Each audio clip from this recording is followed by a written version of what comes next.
ایک دن دونوں میاں بیوی کو کسی کام کے سلسلے میں آج گھر سے باہر جانا تھا۔ شوہر نے بیوی سے آ کر کہا کہ بیگم جلدی سے تیاری پکڑ لو، ہمیں ابھی نکلنا ہوگا۔ شوہر خود تو 2 منٹ میں تیار ہو گیا۔ اس نے کپڑے بدلے، کنگھی کی اور اپنی بیوی کا انتظار کرنے لگا۔ بیوی نے تیار ہونے میں کافی ٹائم لگا دیا۔ سب سے پہلے اس نے اپنا نیا کپڑوں کا جوڑا نکالا، پھر اسے استری کیا۔ نہانے کے بعد کافی دیر تک وہ شیشے کے سامنے بیٹھی سجتی سنورتی رہی۔ اس نے خوب سارا میک اپ کیا، چہرے پر کریم لگائی اور ہونٹوں پر لال سرخی۔ جب وہ بڑے اطمینان کے ساتھ تیار ہو گئی تب اس نے اپنے شوہر کو آواز دی اور وہ دونوں گھر سے باہر نکل گئے۔ قریب ہی بس اسٹاپ تھا۔ وہ وہاں پہنچ کر ٹیکسی کا انتظار کرنے لگے۔ تھوڑی ہی دیر کے بعد ایک ٹیکسی وہاں آ کر پہنچی۔ شوہر نے ٹیکسی ڈرائیور کے ساتھ کرایہ فائنل کیا اور وہ دونوں میاں بیوی اس میں سوار ہو گئے۔ ٹیکسی ڈرائیور شیشے میں سے پچھلی سیٹ پر بیٹھی اس شخص کی بیوی کو گھورنے لگا۔ جب وہ کافی دیر تک یوں ہی دیکھتا رہا تب شوہر نے بھی اس بات کو محسوس کر لیا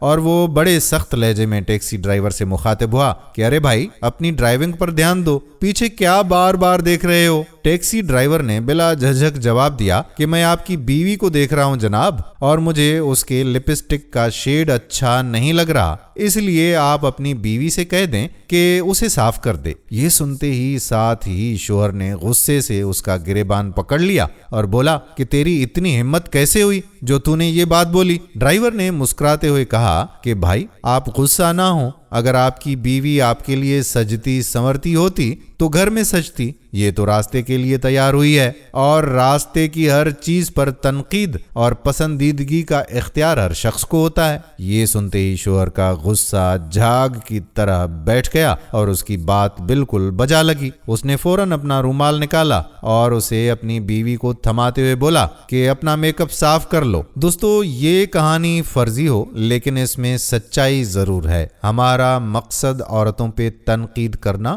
ہرگز نہیں ہے، لیکن یہ بات حقیقت ہے کہ عورتیں واقعی اپنے شوہر کے لیے کم اور باہر کے لوگوں کے لیے زیادہ تیار ہوتی ہیں۔ کسی تقریب میں جانا ہو تو گھنٹوں بیوٹی پارلر میں ہی بیٹھ کر تیاری کر رہی ہوتی ہیں، مگر شوہر کے آنے کا وقت ہو تو کبھی ان کے لیے تیار نہیں ہوتی، صاف کپڑے بھی نہیں بدلتی، صبح سے شام تک ایک ہی لباس میں گھومتی رہتی ہیں، جبکہ ہمارے مذہب میں دور جاہلیت کی طرح تیار ہو کر باہر نکلنے سے منع کیا گیا ہے۔ یہ نہیں کہا گیا کہ تم اپنے گھروں میں بھی سجا سنورا نہ کرو، بلکہ یہ کہا گیا ہے کہ زیبائش صرف شوہر کے لیے ہے، مگر ہم اس کے برعکس ہوتے ہیں۔ شاید یہی وجہ ہے کہ مرد کو دوسروں کی بیویاں اور اپنے بچے زیادہ اچھے لگتے ہیں۔